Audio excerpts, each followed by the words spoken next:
gente está aqui para pensar num Brasil melhor, pensar num país melhor, pensar na melhoria da qualidade de vida e do bem-estar do brasileiro. Tá, o cidadão comum que está endividado, está lá, a renda não está fechando, está no crédito, no cheque especial, está no cartão de crédito, está no rotativo, está no CDC. Passo a passo, o que ele tem que fazer para poder se organizar e depois pensar no investimento? Porque tudo tem que ter um propósito, né, gente? Não é o dinheiro pelo dinheiro. É o gerar renda para você ter bem-estar e poder gerar qualidade de vida e as conquistas patrimoniais. Então, assim, são pequenas coisas que a gente vai olhar, que a gente pode ter essas fontes de renda, né, pra gente chegar no objetivo. Porque é muito fácil a pessoa falar, porque tô endividado, agora tô esperando meu emprego, aí fica esperando o emprego dos sonhos, né? Fala que o cofre do banco contém apenas dinheiro. Frustra-se quem pensar que lá encontrará riqueza. Carlos Drummond de Andrade. A pessoa tem que dar valor à sua renda, ao seu orçamento, ao seu trabalho, antes de mais nada. Seu trabalho gera sua renda é seu orçamento familiar, você precisa dar valor. Né? Porque se você não der valor, o dinheiro sai pelo ralo, o dinheiro não aceita desaforo. Fala pessoal, tá começando mais um Lamparina Cast, o podcast mais humano do Brasil, esse podcast oficial aqui da capital brasileira, aqui em Brasília. Eu tô com meu amigo Fábio Gabriel e a gente tá no final do ano, né? Estamos inteirando aí 1 ano e pouco já de podcast. E no final do ano a gente pega nossas metas, começa a olhar ali como é que tá. Será que a gente conseguiu chegar nas nossas metas? Como é que a gente tá financeiramente? Hoje a gente trouxe aqui um expert nessa área para poder falar pra gente algumas coisas, porque vem 2024 e 80% da população brasileira tá endividada. Então por isso que a gente resolveu, vamos fazer esse podcast, né? Porque a situação tá séria. Não tá brincadeira não. Mas tem... O Lamparina é justamente aí, mostrar uma luz para você que está nos acompanhando. Lamparina Podcast, mais um episódio com meu amigo Vitor Mesquita, trazendo assim novidades e queremos levar para vocês assim essa luz e mostrar que tudo tem, vamos dizer assim, luz, né? Tudo No fim do túnel. Falando aqui de claridade, falando de coisas boas e pessoas que são muito bem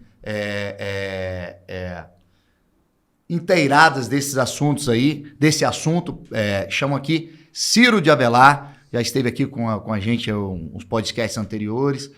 Bem-vindo, economista, mestre em economia, entende bem de dinheiro aí, que na verdade a palavra é dinheiro, vamos falar disso. Obrigado, e também, Siddhartha está com a gente aqui, sejam bem-vindos, mais um episódio do Lamparina. Obrigado, amigo, obrigado a você, obrigado, Vitor, obrigado a todo mundo que acompanha o Lamparina também, obrigado, Cid. Obrigado a você, Ciro, mas a gente vai tirar aqui algumas informações hoje. Vamos lá. As expectativas de 2024, né? Diante do que foi falado pelo Vitor aqui, 80% da nossa população brasileira não é por conta de regime político, tá? Aqui não tem isso. Na verdade, a gente está aqui diante da situação econômica que vive o nosso mundo, né? O que você tem para falar disso aí para a gente, Ciro? Fábio, importante você pontuar que aqui a gente não tem nenhum aspecto político, nem esquerda, nem direita, nem centro. Até quando a gente fala em termos econômicos mesmo, da teoria econômica que tem os dois aspectos, né? A gente está aqui para pensar num Brasil melhor, pensar num país melhor, pensar na melhoria da qualidade de vida e do bem-estar do brasileiro, tanto em termos econômicos, né? Que é a nossa praia, mas que isso também permita que o brasileiro tenha um bem-estar, uma qualidade de vida melhor. Por quê? Porque o dinheiro, a falta dele, o endividamento, né? A má gestão do dinheiro, ela prejudica o bem-estar do homem, da mulher, do pai de família, da mãe responsável pela casa.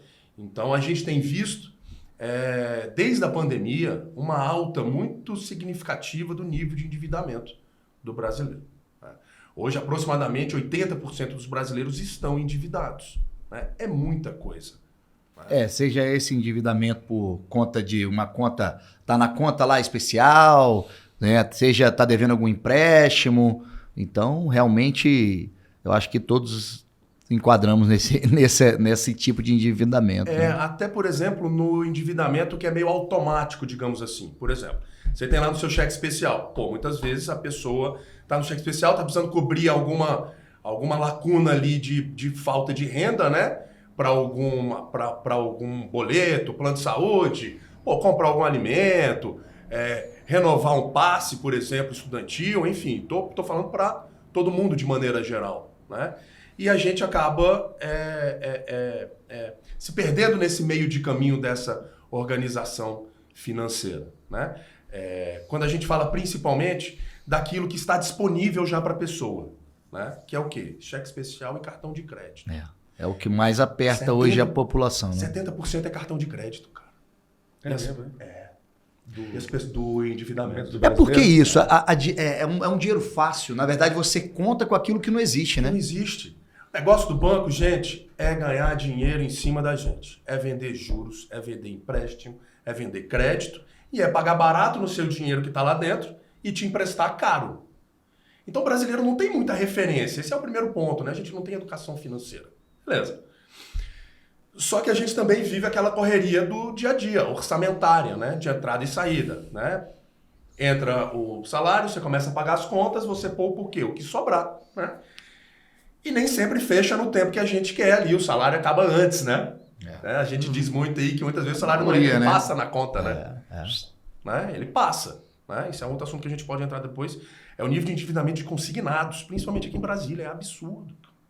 Tem muita gente, eu já tive clientes que chegaram para mim e falaram, Ciro, minha renda está quase toda comprometida com consignado em empréstimos. E uma coisa, Ciro, que é bem importante, a gente trazer justamente nesse mês, né, de dezembro, que é um mês que antecede justamente 2024, é que entra o 13º. E o maior número de endividamentos cresce nesse período. Sim. Porque as pessoas acham que vindo com o 13º, elas vão gastar além da conta. O endividamento começa, né? Ele aumenta muito no final do ano. E a desorganização financeira também, que vai perdurar o ano inteiro, começa agora. Né? Começa principalmente com as compras de impulso. Gente, por que a Black Friday é véspera de Natal? Já é para começar a preparar os ânimos ali do comércio. Né? Então, só concluindo por que o cartão de crédito e o empréstimo são mais fáceis e o nível de endividamento é alto. Porque ele já está na sua conta. É como se você contasse com aquele dinheiro. Pô, cheque especial, você tem lá 20 mil de cheque especial, você ganha 10, 12, 15, tem 20 mil de cheque especial, você já tem seus 15 mais 20. Cartão de crédito, cara, pô, você tem uma renda de 15 mil, você tem 5 cartão de crédito de 15 mil, de 10 mil, já é o caminho para dar errado, cara. Né? E automaticamente, como já é um crédito pré-aprovado, as pessoas nem se preocupam em ver juros. Então tem juros de cartão de crédito rotativo, gente, é mais de 400% ao ano. 400% ao ano? 400% ao ano, Fabião. Quanto é que é na Europa, Ciro? Na Europa os juros é baixíssimo, nem tem muita compra com cartão de crédito. Então os juros acabam sendo baixos porque o nível de educação financeira é alto, a taxa Selic é baixa e eles não compram muito no cartão de crédito, eles não compram muito parcelado também. Né? E essa ilusão que achar que compra parcelado você não está pagando o valor total, né? Você cria isso na cabeça, né? Pô, eu comprei uma coisa de R$1.000. Não, estou dividindo 10 de 1.000. Né? Então, você vê que eu sou ruim em matemática, né? 10 de 100, né? Então é isso. Imagina, você não, R$1.000. Aquele R$1.000, não dou conta de pagar, mais 100 eu dou. E aí você pega mais 100 de lá, mais 200 de lá. Isso. E aí vai criando. E aí você vai criando cabe no seu orçamento, né? A pessoa vê que cabe no orçamento ou cabe pelo menos no horizonte de curto prazo, que é um outro problema que o brasileiro tem muito em termos de educação financeira. A gente só pensa no curto prazo, a gente não olha a visão sistêmica de longo prazo. Né? Então isso tudo fez com que o nível de endividamento chegasse a quase 80%. É claro que a gente teve um pós-pandemia, onde os indicadores microeconômicos, né, e os macroeconômicos, quando a gente fala, por exemplo, em 2021, a gente tinha uma Selic, taxa básica de juros, de 2%. Foi ali pós-pandemia, reduz os juros para estimular a economia, só que aí a inflação começou a subir rápido demais e o Banco Central teve que subir os juros rápido também. Então, a pessoa contraiu a um juros de 2, uma parcela de 60 meses, essa parcela foi corrigida com inflação alta e com Selic alta. Então, o nível de endividamento aumentou demais, as pessoas estão estranguladas. Ô Ciro, eu tenho cheque especial e cartão de crédito. Eu tenho essas duas opções para sanar uma situação de uma dívida. O que fazer? Pego o cheque especial, entro no cheque especial ou uso o cartão de crédito? Fábio. Ou nenhuma das duas? Realmente, o melhor dos cenários é não usar nenhuma das duas, mas assim, é um cenário, vamos dizer assim, que a gente acha que a maioria a gente não tem como fazer isso, né? Já que a gente falou que 80% da nossa população está endividada. Fábio, terceira opção, crédito pessoal. Ah, sim. O crédito pessoal também, ele é um crédito fácil, rápido, que tem uns juros mais baixos. Então, antes de buscar cartão de crédito ou cheque especial, vê se existe a disponibilidade de um crédito pessoal, porque ele tem uma taxa menor. Os juros do cheque especial, há 2 anos atrás, ele foi aí estabelecido que não podia passar 150% ao ano. É muito dinheiro, né? Beleza, num cenário, então, eu tenho um cheque especial que é 150% ao ano, certo? Eu tenho cartão de crédito que dá 400% ao ano. E eu tenho um crédito pessoal que dá o quê? Em torno de 20% a 30% ao ano, dependendo. Realmente É o nível de endividamento. É isso que as pessoas não têm muito panorama. É porque você tem uma renda. Você tem várias dívidas, né? Você tem de financiamento, capital de giro, consignado, cartão de crédito, financiamento de carro, financiamento de casa, né? Uhum. Você tem várias dívidas. Então, as pessoas vão direto, quando fazem uma organização financeira, elas vão direto renda, gasto, né? Começa a gastar despesas fixas, né? Qualidade de vida e poupa o que sobrar. Mas hoje, no Brasil, dívida virou, de certa forma, um custo fixo. Sim. Com uma correção muito forte, porque ou é pela inflação ou é pela Selic, né? Geralmente. Então, virou um custo fixo, por isso as pessoas estão estranguladas. Uma coisa muito importante que as pessoas não sabem é que em 2021 houve uma atualização no Código de Defesa do Consumidor, que trouxe a lei do superendividamento. A lei do superendividamento, ela determina que você voluntariamente, se você comprovar que você está superendividado, o que é superendividado? É a sua renda, ela não dá para pagar as dívidas e garantir a subsistência da sua família. Você voluntariamente você pode negociar isso ou com instituições financeiras ou com seus credores. Aí tem um caminho administrativo, né? E tem um caminho judicial. Mas tem solução. Você não precisa ficar refém de banco e refém de dívida e de juros abusivos para ser a sua vida. Senão você não vai ter qualidade de vida para sua família. Você tem que priorizar. Você quer pagar juros para banco e tem banco que dá 25 bilhões de lucro líquido por ano. A gente tem aí um dos 5 grandes bancos que dá 6, 7, 8 bi por trimestre de lucro líquido. Ou você quer continuar pagando juros para o banco ou você quer dar qualidade de vida para sua família? Eu já tive clientes que eu falei, não paga. Ganhavam bem, o casal, mas a maioria do que eles tinham era comprometido com juros de empréstimo consignado e outras coisas para banco. Pessoal, peraí, vamos 2 meses aqui. Calma, o banco vai cobrar, vai ligar, mas vamos organizar. Porque se der um problema aqui, vocês não têm reserva de emergência para pagar para os filhos, ajudar os filhos ou alguma reserva.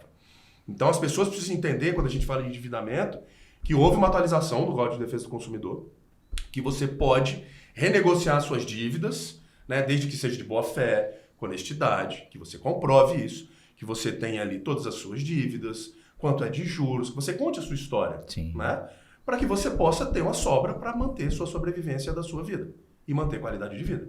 Então a gente está invertendo isso hoje. Uhum. A gente está... Porque eu percebi que muitas pessoas não estavam tendo dinheiro para investir. Senão não está sobrando. Falei, então peraí, então vamos ajudar as pessoas antes. Porque tudo tem que ter um propósito, né, gente? Não é o dinheiro pelo dinheiro. É o gerar renda para você ter bem-estar e poder gerar qualidade de vida e as conquistas patrimoniais, ou de bem-estar, ou de experiência que você quer proporcionar para você e para sua família. E eu vi que as pessoas estavam muito refém de banco, desesperadas com o banco, gente. Só quem tem dívida sabe que às vezes você não dorme. Verdade. É porque a dívida vai crescendo, o banco vai te ligando, você não tem orientação, você acha que não vai conseguir pagar, que vai perder o bem que você tem, perder a sua casa. E como é que negocia com o banco, Ciro? Cid, não é com o gerente do banco. O gerente do banco não está lá pela gente. Que é capaz de te empurrar mais seguros. Não, faz um segurinho aqui que a gente vai dar o jeito. Não, faz aquilo outro. Ou ele te faz um outro empréstimo. Outro empréstimo. Uma outra taxa de juros. Uma outra taxa onde ele engloba 3 empréstimos que você tem, aí ele faz um outro pacotão ali, te compromete num prazo maior, mas cabe aqui na sua parcela e tal. Mas, você passou de 24 meses para 120 meses. Então, você aumentou o seu prazo em que você vai estar endividado, né? Então, não é com o gerente do banco. Existem caminhos aí administrativos, né, que você pode buscar. Se você já estiver sendo cobrado, por exemplo, se a pessoa já estiver sendo cobrada por uma agência de cobrança, essa agência de cobrança tem uma flexibilidade geralmente maior para negociar, até porque os bancos também têm os compromissos deles, né? Eles têm resultados ali, né? Porque eles têm que estar saudáveis, que eles têm que estar com um nível de prejuízo acumulado baixo para dar um resultado mais positivo para os acionistas, né? Então, procurar, às vezes, ouvidoria também para contar seu caso, né? Mas gerente do banco, não. O gerente do banco, em geral, tá, gente? Sem querer generalizar. Com certeza. Né? Mas a gente vive também um oligopólio bancário, a gente não pode esquecer, que quase 85% do que gira de crédito no Brasil está na mão dos 5 grandes bancos. Tá? Então, é um oligopólio. Né? O que a pessoa precisa ter referência? Pô, peraí, o cara está me cobrando 150% de juros ao ano, a Selic está 12,25%, estão pagando 6% do meu dinheiro que está lá dentro. Algo está errado. Algo está errado, cara. Então a pessoa precisa dar valor ao patrimônio dela. E não é só gerar renda, é ter o mínimo de referência. Quanto é o juro de mercado? Quanto é que estão me cobrando? Aí falando um pouco de investimento. Vou te oferecer 5% ao mês, 5% ao dia. Cara, corre que é cilada, é pirâmide. Então quando a gente fala em investimento também, quando os juros é muito alto, é cilada. Então, a primeira coisa é os juros básicos de mercado, é a taxa Selic, tem que ter esse parâmetro. Né? Tem muita gente que acha que o dinheiro é a coisa mais importante que tem no mundo, né? Alguns economistas, na verdade é quem fala isso é quem tem muito dinheiro, né? Você acha que o dinheiro é a coisa mais importante que tem no mundo? De jeito nenhum, Fábio. Eu acho que o dinheiro não é a coisa mais importante que tem no mundo. Muito pelo contrário, né? Depende muito como a pessoa encara o dinheiro. Sim. Né? Se ela encarar como um meio para que ele possa conquistar a qualidade de vida ou os desejos, né? Todo mundo tem seus desejos. Na economia a gente diz que todo mundo tem a sua cesta de preferências. Pô, o Cid quer ter uma lancha de 50 pés, sucesso. O Fábio quer ter um helicóptero, o Vitão quer ter um mega estúdio, o Ciro quer ter uma casa na Europa. Não tem problema, mas é um meio para você conquistar aquilo. Né? E não o fim. O grande problema é o dinheiro pelo dinheiro. Sim. Porque aí você fica refém do vício, né? Do próprio dinheiro, né? Não saber o que fazer com o próprio dinheiro, né? E o dinheiro fica, cara. O dinheiro fica, a gente vai, né? A gente muitas vezes não aproveita, né? Até os mais velhos, né? É uma frase do Carlos Drummond, ele fala que o cofre do banco contém apenas dinheiro. Frustra-se quem pensar que lá encontrará riqueza. Carlos Drummond de Andrade. Exatamente. Impressionante. E a riqueza é pessoal, né? Riqueza é família, riqueza é bem-estar, riqueza é ajudar o próximo. Né? Tem gente que acha que riqueza é ter dinheiro. Sim. Né? Como tem gente também que tem dinheiro por ter.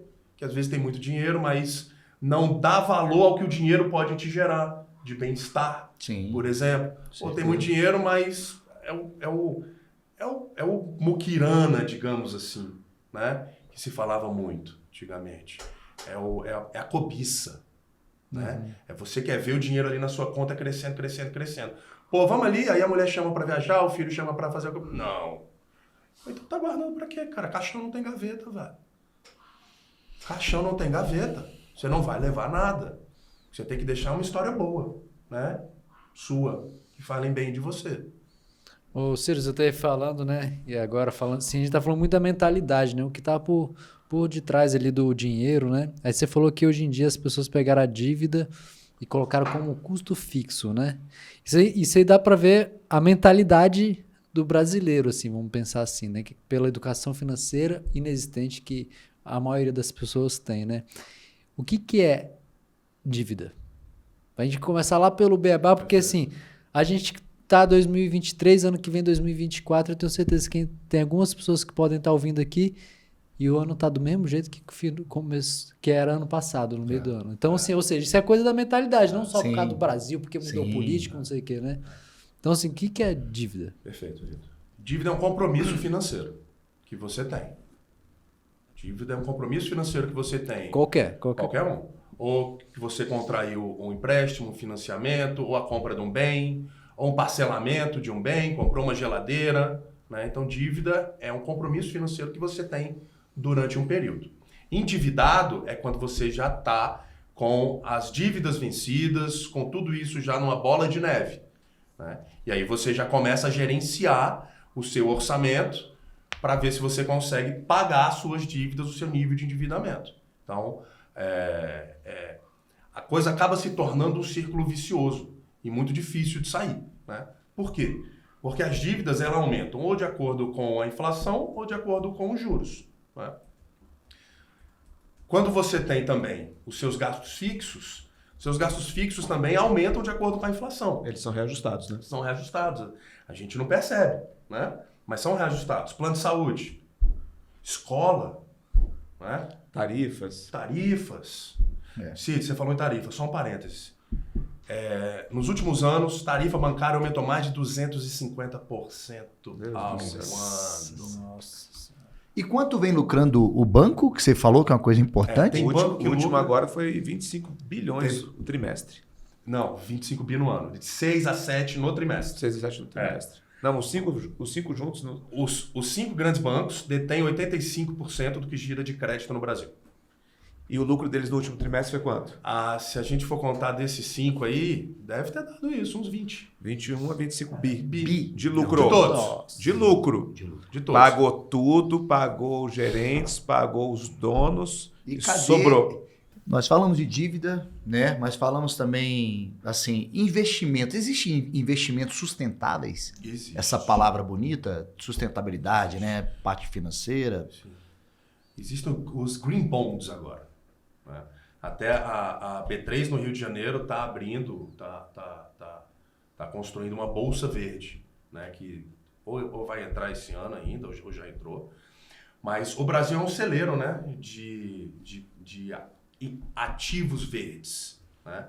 Começa com o próprio crédito carbono, né? O crédito carbono, o conceito mudou, porque as pessoas imaginavam que a floresta sequestra, né, carbono. Na verdade, ela estoca carbono, né? Então, o Brasil hoje é um player muito importante de emissão de títulos florestais, por exemplo, né? Que você tem empresas que conseguem monetizar a área, uma reserva não pode, mas uma área que você tem, por exemplo, lá na Amazônia, que o Fábio tem uma área lá dele, que é toda de mata nativa, não tem reserva, né? Mas você pode, em vez de cortar para vender a madeira, você consegue valorizar, monetizar o hectare por tonelada estocada. Isso você consegue trazer um lastro, você consegue securitizar, como a gente fala. Isso vira um título.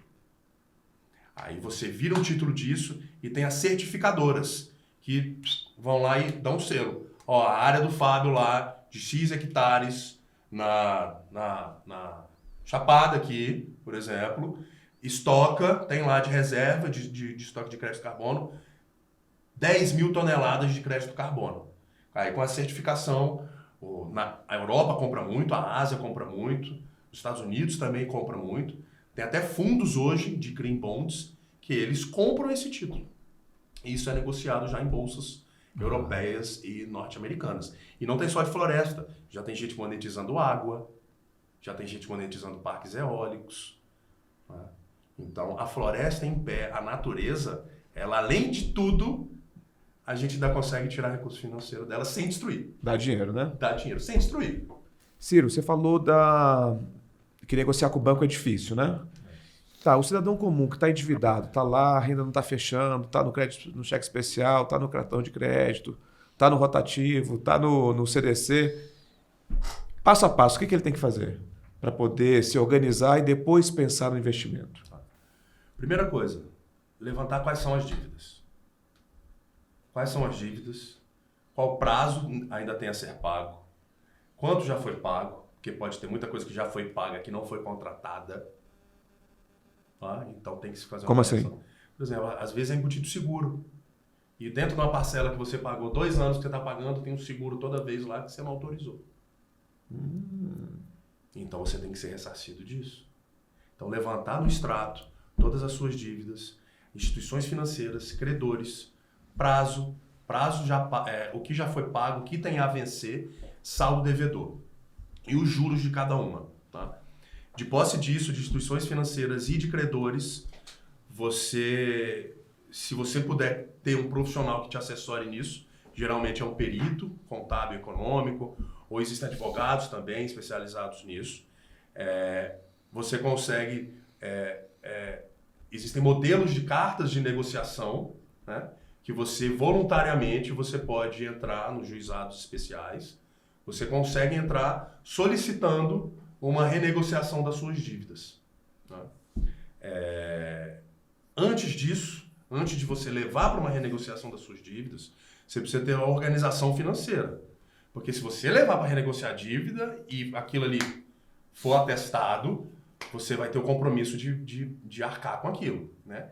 Se for, por exemplo, por meio da lei do sobreendividamento, você ainda tem uma carência para pagar, você tem, muitas vezes, um teto que o juiz pode determinar que você que não ultrapasse o seu orçamento. Né? Mas, independente disso, antes de negociar, né, você precisa ter sua organização financeira. Renda, e não é renda individual, gente, é renda familiar.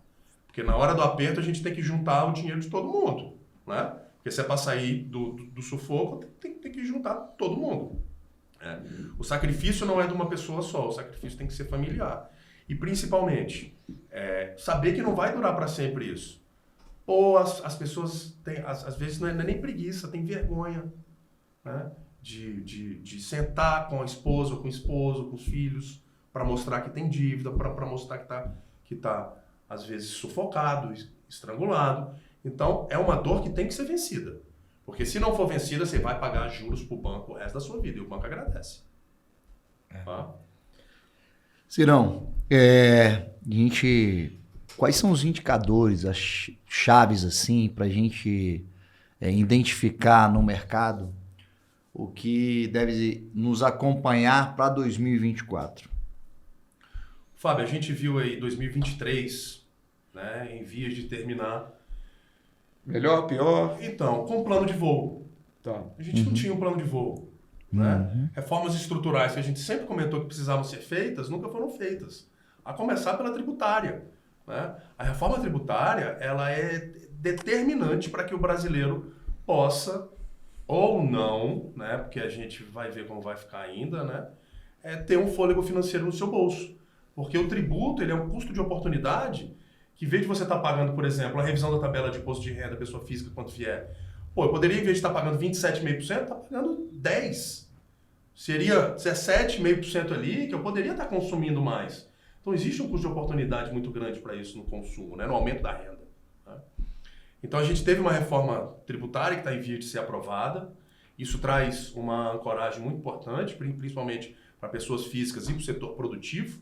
Né? Porque o imposto no Brasil ele era todo na cadeia. Né? Uma preocupação que a gente tem que ter é esse IVA vai ser 30%?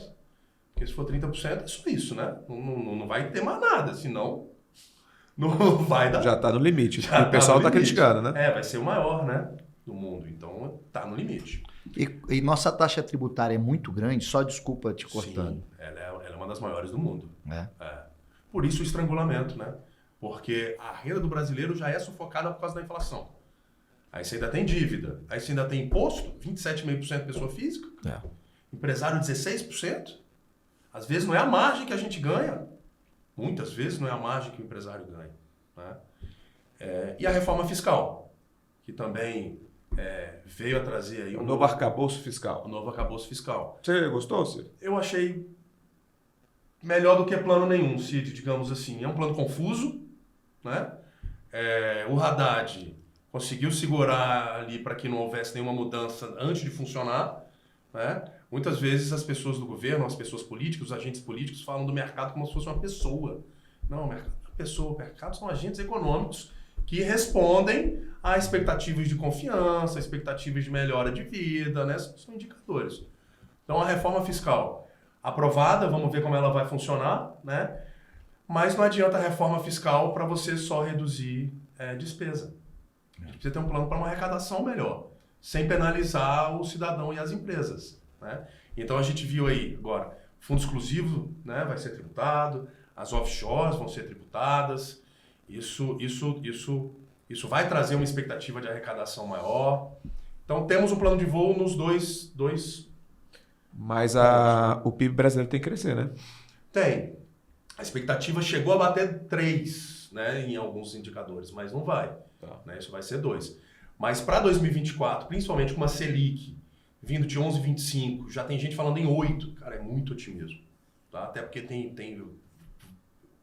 N variáveis aí. Mas uma Selic ficando em torno de 9, 10, a gente já vai ver um custo financeiro diminuir. Tanto de quem está endividado, quanto para quem quer se endividar. Tem muito cliente, vou comprar imóvel agora. Calma. Compra agora não. Precisa comprar agora? O juros vai baixar no que vem, pode ser que tenha algum incentivo, né? Isso faz parte também da política econômica desse governo. E não está certo nem errado, de novo. Né? Ia ter que embicar para baixo agora a inflação, porque a gente ficou com juros de 13,75 um tempão. Né? Então ia ter que embicar para baixo. Então, inflação, a expectativa é terminar esse ano em torno de 4,5, 5. Né? Selic, a gente vai ter mais uma reunião ainda. Está em 12,25, a gente deve reduzir mais 0,5%, então a gente deve terminar o ano em 11,75. Ano que vem é uma expectativa de PIB crescente por causa dessa redução de juros, mas uma inflação ainda muito resiliente. Por quê? Principalmente por causa de preços administrados. O que é preços administrados? É aquilo que o governo consegue gerenciar, digamos assim, água, esgoto, energia elétrica, transporte, gasolina. Pô, só a gente sabe. A gente sai do bairro de manhã, tá 5 e tanta a gasolina. Aí eu volto, tá lá em cima. Aí no dia seguinte eu saio, tá lá embaixo. Então, não existe uma estabilidade de preços. Né? Então isso pode acabar pressionando a inflação para cima por causa desses preços administrados. Que também é onde o governo tem como subsidiar. Né? Peraí, vamos dar um alívio aqui na inflação. Furnas, vamos renegociar essa dívida que você tem, vamos passar para daqui a 5 anos e nos próximos meses aí você dá um ajuste para baixo na tarifa. Beleza, faz parte do jogo. Tá? Por outro lado, a gente também tem uma pressão inflacionária muito grande em alimentos ainda. A gente viu esse ano muitas chuvas inesperadas, principalmente no sul, né? Que aumentou muito o custo de arroz, né? E de alguns legumes e verduras. Uma quebra de safra também, em alguns aspectos, né? Café aumentou muito, tomate aumentou muito também, né? Então, isso acaba pressionando a inflação, a nossa cesta básica, né? De alimentos. Ainda temos guerra Rússia-Ucrânia, não pode esquecer disso. Sim. Muito do trigo e dos fertilizantes vem de lá, então a gente ainda tem um overpricing aí disso, né? E os juros norte-americanos. A inflação nos Estados Unidos continua pressionada, o emprego continua crescendo, então a economia ainda está aquecida lá, então a gente precisa entender se os juros nos Estados Unidos vai se manter alto. Se se mantiver alto, é muito ruim para a economia geral, porque o juro nos Estados Unidos era 0, está 5, 5,5. Então a gente vê muita empresa nos Estados Unidos também sendo estrangulada nisso, então é provável que o Banco Central ceda um pouco a essa, apesar da pressão inflacionária, ele ceda um pouco a esse custo financeiro muito alto para a economia norte-americana. E o outro lado, que a China, sem a gente saber se cresce ou se não cresce, se esse crescimento é certo ou não, né? Porque o minério é o que alimenta muito a economia brasileira, né? E 70% do que a Vale exporta, por exemplo, vai para a China, além de petróleo bruto, que volta refinado, o aço, tudo. Então, a volta do consumo global de commodities tende a melhorar a economia brasileira. Então, isso aí também tende a trazer boas notícias para a gente. Nesse caso aí, a tendência do valor do carro abaixar, você acha? Porque eu falo assim, há 2 anos atrás, um carro valia 40 mil e hoje em dia está valendo 70 mil. Então, eu acho que a gente não vai nunca mais voltar para patamares de 3, 4 anos atrás, falando de bens de consumo e bens duráveis de maneira geral. Porque no pós-pandemia a gente teve uma quebra logística e um custo de produção muito alto para poder se manter. Os carros, por exemplo, matéria-prima de produção de carro aumentou muito. Chip. Cara, teve carro que não estava saindo porque não tinha chip. Né? E é China e Taiwan, né? China e Taiwan. Diz que tem uma empresa no Rio Grande do Sul, vamos ver se dá certo. Né? Brasileiro. Então, acredito que não, cara. Acredito que a gente não vai voltar. Principalmente a indústria automobilística. A economia vai ajustar, ela vai se ajustando, porque a gente sente pelo seguinte: os preços subiram no pós-pandemia, todo mundo culpa a pandemia por tudo, ok? Só que a massa salarial, o nosso poder aquisitivo, não acompanha isso. E como é que faz? Não tem uma hora que eles vão ter que ajustar para aumentar o consumo interno, para dar a possibilidade deles ganhar escala de novo, vendendo em uma proporção maior? Ou não existe isso? Eu acho que para isso acontecer, Cid, deveria ter uma agenda de Estado. Tá. E uma agenda de Estado econômica. Porque não existe uma perspectiva de longo prazo para as reformas estruturais. É igual precatório. Ano passado, PEC dos precatórios para liberar 90 bi. Vão pagar, cara. Vão pagar agora. Se é certo ou errado, e aí uma outra discussão. Mas vão pagar também, vai injetar dinheiro na economia. Isso é bom por um lado. Né? Precisava fazer essa PEC ano passado? O que foi feita? Né? Qual foi a intenção disso? Então, eu acho que a gente não tem um consenso em termos econômicos, Cid. E isso acaba prejudicando o país, né? O país. A gente não tem o debate. O primeiro debate econômico não é feito, né? A gente acompanha só os jornais. Sim. Os meios de comunicação que dão a pauta. A gente não tem educação financeira. A gente não sabe poupar. Como é que se fala? É endividado. Está endividado. Chega a ser assim, cara, você está doido. Eu não estou conseguindo pagar as contas, como é que eu vou investir? Só que aí eu acho que tem o seguinte, você tem que investir, né? Como você tem que pagar as contas. Como é que é isso, Ciro? Se o cara não investir, não tem jeito. A pessoa precisa começar a ter sobra. Né? Porque senão ela vive a roda viva inteira, a roda da vida, né? O jogo da vida, né? E vive para pagar a conta. E não vive qualidade de vida mínima com sua família, por exemplo.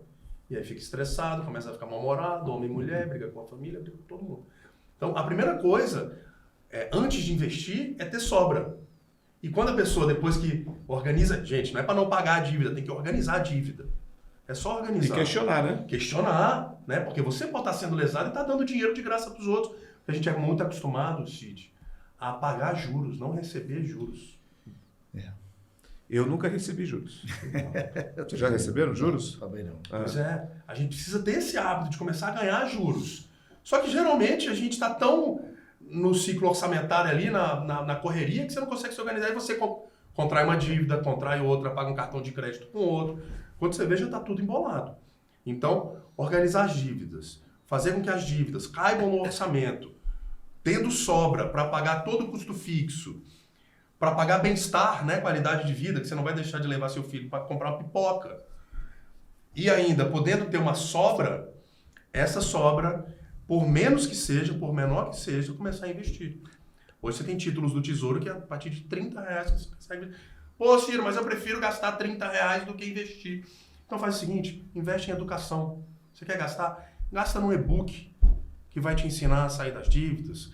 Gasta num curso rápido que vai te ensinar a saber o que é Selic, o que é inflação, né? Gasta em construir conhecimento, que aí você vai começar a ter outras atividades. E, gente, outra coisa, cada vez mais o brasileiro precisa trabalhar mais, né? Para pagar as contas e, se for o caso, começar a sobrar. A gente precisa começar a ter o hábito de ter mais fontes de renda. Mais fonte de renda, a maioria das vezes é mais trabalho? Mais trabalho. Mas trabalho de qualidade, né? Que você fala, qualidade. né? De qualidade. Vamos fazer aquilo que você é bom, né? Vamos se monetizar. A gente tem muita vergonha de se monetizar. Não é assim, né? Eu quero ser funcionário de Cara, você é bom em fazer o quê? Bolo. Constrói uma fabriquinha, sua casa. Começa a vender bolo.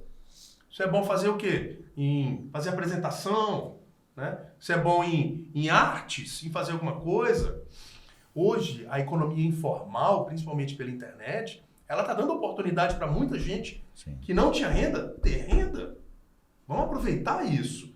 Por que ficar limitado numa crença de que a gente ou tem um emprego ou tem uma empresa? Por que eu não posso ter 3 empresas e ter a fonte de 3? Vai trabalhar mais? Vai. Eu acho que é importante a gente saber onde a gente quer chegar. Eu falo para alguns amigos assim que não tiveram tantas oportunidades na vida, né? Que Importante a gente saber quem a gente é no sentido assim, quais habilidades eu tenho. Né? Pô, eu sei editar um vídeo, eu não vou ser o melhor editor, mas pô, se eu sei editar o vídeo, eu sei apertar um REC numa câmera, eu sei carregar uma caixa ali, eu tenho disposição, eu tenho um corpo legal, dá para eu ser um hold num show, eu sei ligar isso aqui, eu sei andar de bicicleta que eu posso pegar um iFood e entregar. Então, assim, são pequenas coisas que a gente vai olhar que a gente pode ter essas fontes de renda, né, para a gente chegar no objetivo. Porque é muito fácil a pessoa falar, porque estou endividado, agora estou esperando o meu emprego, aí fica esperando o emprego dos sonhos. Né? Não vai cair, cara. Não vem. Mas se você não se movimentar, se você não pedir, se você não tiver um plano para você, cara, ninguém vai te ajudar. Ciro, vamos lá, né? Bola de cristal. 4 dicas aí para 2024. Como é que as pessoas têm que fazer? Primeira coisa, sair das dívidas. Tá. Isso eu acho que é o... 80% do brasileiro endividado, Não dá, né? mais de 60% cartão de crédito, pagando juros abusivos, cara, não dá. Vamos parar com isso, cara. Dinheiro tem valor. E dá para sair do cartão? Vai sofrer, mas tem que sair, né? Vai sofrer, mas tem que sair. Não é sofrer de uma vez. Equaliza, tem que saber, por exemplo... Foi você que contou que pegou o cartão do cliente? Falou assim, pô, tô aqui, Ciro, tô endividado, o que eu faço? Tal. Ele falou, deixa eu ver, me dá sua carteira aqui. Deixa eu ver os seus cartões aí. Ah, meus cartões... Pegou, o que você tá fazendo? Tô quebrando, isso aqui nunca mais. Isso aqui você não vai usar mais. E o cara disse, calma, agora... É que nem sequestro, né? Calma, desliga o celular. Seu filho não está sendo sequestrado, seu filho está na escola. Foi consensual, tá? Não tem problema. Imaginei. Foi consensual. Tá. Mas foi. Isso e o cheque especial. Mas nesse sentido, então, Cid, a primeira dica, se organizar para sair das dívidas. Tá. Segundo, saber que o banco não está lá para te ajudar. Tá.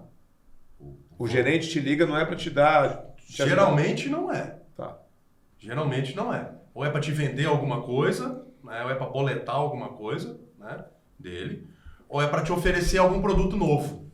Geralmente é assim. É um fundo que abre, é uma previdência nova que abre, tudo. Mas é o business do banco. Gente, se a pessoa tiver referência, o cara pode falar o que for, que não vai adiantar, né? Então, ter educação financeira nesse sentido de relacionamento com o banco. Porque o brasileiro investe muito dentro desses grandes bancos. Isso é verdade. Tem que sair desses grandes bancos, desses 5 grandes bancos, 6 grandes bancos. Título de capitalização. Título de capitalização, me ajuda aqui com o seguro, não sei o Vou quê. bater minha meta. Vou bater minha meta. Gente, existem mais de 250 instituições financeiras no Brasil. A gente conhece 5, 6, 10, 12, 250. Pô, pera. Né? Então tem que ter educação financeira. Então, a segunda dica é educação financeira tendo a referência mínima. Juros básicos para não ser abusivo. Quanto está os juros de mercado? Quanto que está a inflação? Quanto que está reajustando a inflação? Acompanhar preço de bens e serviços, né? E aí entra a terceira dica, pesquisar. Você tem que acompanhar preço. Seja de gasolina, seja de gás de cozinha, seja de energia elétrica. De feijão, de arroz. Feijão, arroz, FLV. Cara, desculpa, gente, eu fui comprar mamão um dia desse, tava R$19 o quilo do mamão, devolve. Não vou levar, cara, eu comprei 2 mamão, deu R$30. Não tem como. Pô, brincadeira comigo. Então, até complementando do preço do carro que você falou, eu acho que muitos aspectos da indústria brasileira, seja de alimento, de varejo, automobilística, a pandemia, infelizmente, ela trouxe novos patamares de inflação e de custos. E de margem. E eles não aceitam perder margem, né? Não querem mais perder margem, aí que eu ia chegar. Pô, um pacote de 30 ovos tá R$29, cara. Gente, eu faço compra todo dia não, mas eu faço compra frequentemente na minha casa, eu sei preço de tudo. Se você me perguntar, eu sei. É absurdo, cara. Então você precisa pesquisar. Pô, sai do bairro, sabe que tem um outro lugarzinho ali que pode estar mais barato? Passa lá, pesquisa. Pô, não é nada, de repente você consegue economizar alguma parte do orçamento que já é uma sobra para investir. Né? Então pesquisar. Né? E para começar a investir, Ciro? Cid, o cara não sabe nada, O que ele faz? Para começar a investir, ele tem que saber prazo de R$100. Se ele precisar precisar desses R$100 daqui a um mês, cara, não é renda variável, não é ação, não é fundo imobiliário, não é título de inflação, a gente pode até conversar disso depois. Pô, título de inflação e título pré-fixado, que as pessoas acham que é uma reta Renda fixa não é fixa, ela oscila todo dia. Então a primeira coisa é entender liquidez. Pô, se eu posso precisar desse dinheiro daqui a 2 semanas, eu não vou colocar nem nada de risco, nem nada que eu não possa tirar. E muitas vezes, até quem está oferecendo um gerente de banco ou um profissional de mercado, muito profissional de mercado novo, que não tem ainda a referência certa. Então, tem a qualidade do profissional que ela vai acompanhar. Você não vai em qualquer médico, você não vai em qualquer advogado. Né? Então, você tem que ter a qualidade do profissional, um profissional experiente, né? Já tenha passado por muitas coisas. Então, pesquisar principalmente aquilo que é do consumo diário. Né? É alimentos, transporte, escola, plano de saúde. Né? Que você pode fazer até portabilidade, isso é um outro assunto também. Às vezes você está pagando um plano de saúde mais caro, que você está preso lá tem 2 anos e você não sabe que você pode ir para outro. Fazendo a portabilidade, com as carências, com tudo. Né? Operadores de celular também tem isso? Também a mesma coisa. Então, pesquisar, cara. Pesquisar. A pessoa tem que dar valor à sua renda, ao seu orçamento, ao seu trabalho, antes de mais nada. Seu trabalho gera sua renda é seu orçamento familiar, você precisa dar valor. Né? Porque se você não der valor, o dinheiro sai pelo ralo. O dinheiro não aceita desaforo, gente. Isso aí, excelente. Acho que um bate-papo muito proveitoso, né?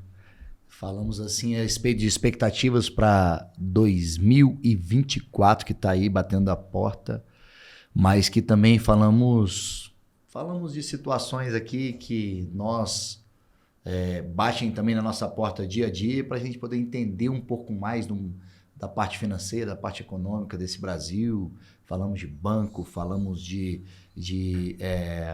achei muito boa, falando de investimentos sustentáveis. Um bate-papo muito agradável, Ciro, de Avelar, mais uma vez aqui presente em nosso podcast, né? O Cid também, contribuindo para que esse podcast possa ser mais esclarecedor para as pessoas, possam entender mais o que é dinheiro e como fazer do dinheiro um aliado. Isso. Verdade é essa, não é, Vitor?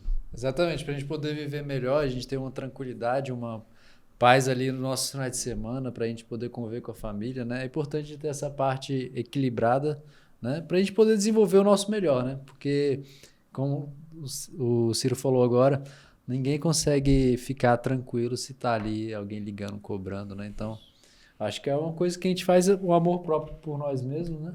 É isso. E se inscreva no nosso canal, aperta no sininho, comenta aqui quais são as ações que você vai estar fazendo no próximo ano para você viver uma vida melhor. Agradecer mais uma vez o Ciro, o Cid. Obrigado. Para quem não conhece, o Cid aqui é um parceiraço a gente aqui do Lamparina, tá junto com a gente. Eu aqui. aproveito esses episódios do Ciro que eu fico aqui puxando. Vocês veem, né? Como é que faz isso? Isso, né? As consultas, né?